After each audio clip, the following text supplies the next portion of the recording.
Hello everyone, welcome back to another video. My name is Matthew and today we're doing a different video today. We're taking a look at what might be the most rare piece of Thomas history I have ever owned.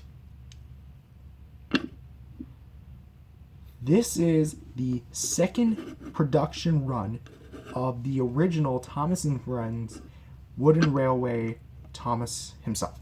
A little story as to how I got him. I remember going to the thrift store and getting this guy because he was bundled with a bunch of other Thomas stuff.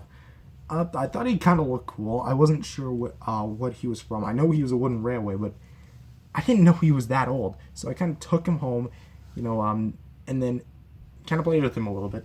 And then I remember doing some research earlier and then finding out that he was the second production run, and I'm like, oh my goodness, I own this thing. And then I was scrambling to find him because I didn't put him in a secure place, and I found him, so now he's here with me.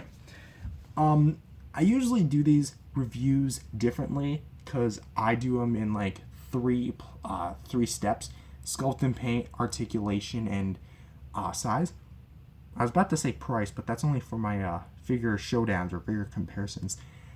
But I guess we're going to kind of go over... We're still going to go over sculpt and paint, but what are we going to do for articulation? The overall sculpt and paint is still pretty good even after all these years. The thing is... remember, this thing is 20, 30 years old. So it's amazing to see all this amazing detail especially on the face. The face is probably molded the best out of all of this. You have things like the funnel that are pretty good. The sides are still really well painted, and even though there's scuffs all across the board with this thing, it still holds up pretty dang well. The red looks really nice, and nice to paint on detail. This little indent's probably to connect the pieces. On the top, the paint is black for the coal and the roof, and it's scuffed up to the point where this really does look like a barcode at you go buy groceries and you have this barcode. Yeah, this looks like a barcode within itself now. You could probably take it to the grocery store, get the cashier to scan it. It'll probably detect it. Probably not. Would not recommend it though. Oh, what else should I say?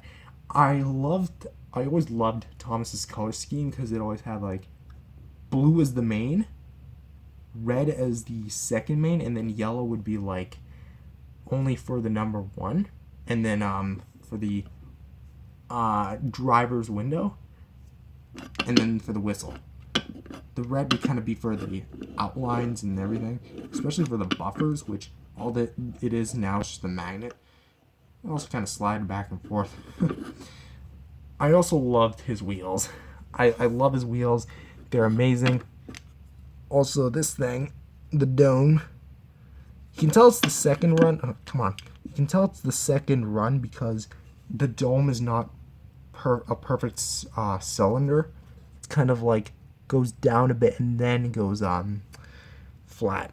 Because the original production run had a flat dome instead of just doing what this one does. So yeah, I think this thing is pretty cool. For comparisons, let's bring in some other Thomas merch that you guys probably had when you were a kid, or at least nowadays. We have the Mattel's new... I can't remember if the brand's name is Take Along or Take and Play. If it still goes by those names, maybe. Thomas. And the Trackmaster, one of the original runs of Thomas. Oh boy, this thing looks awesome compared to both. Even though that, this thing is made by the blasted Mattel company that is Mattel, I'd say this thing is not that bad.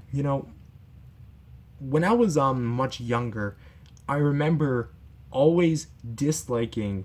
because I'd collect these things like there was no tomorrow. Because this one's a version. I don't know which version this one is. This came out in 2012. And going back to what I was saying, Thomas, I'd always want the originals. I never liked any of the repaints, retools.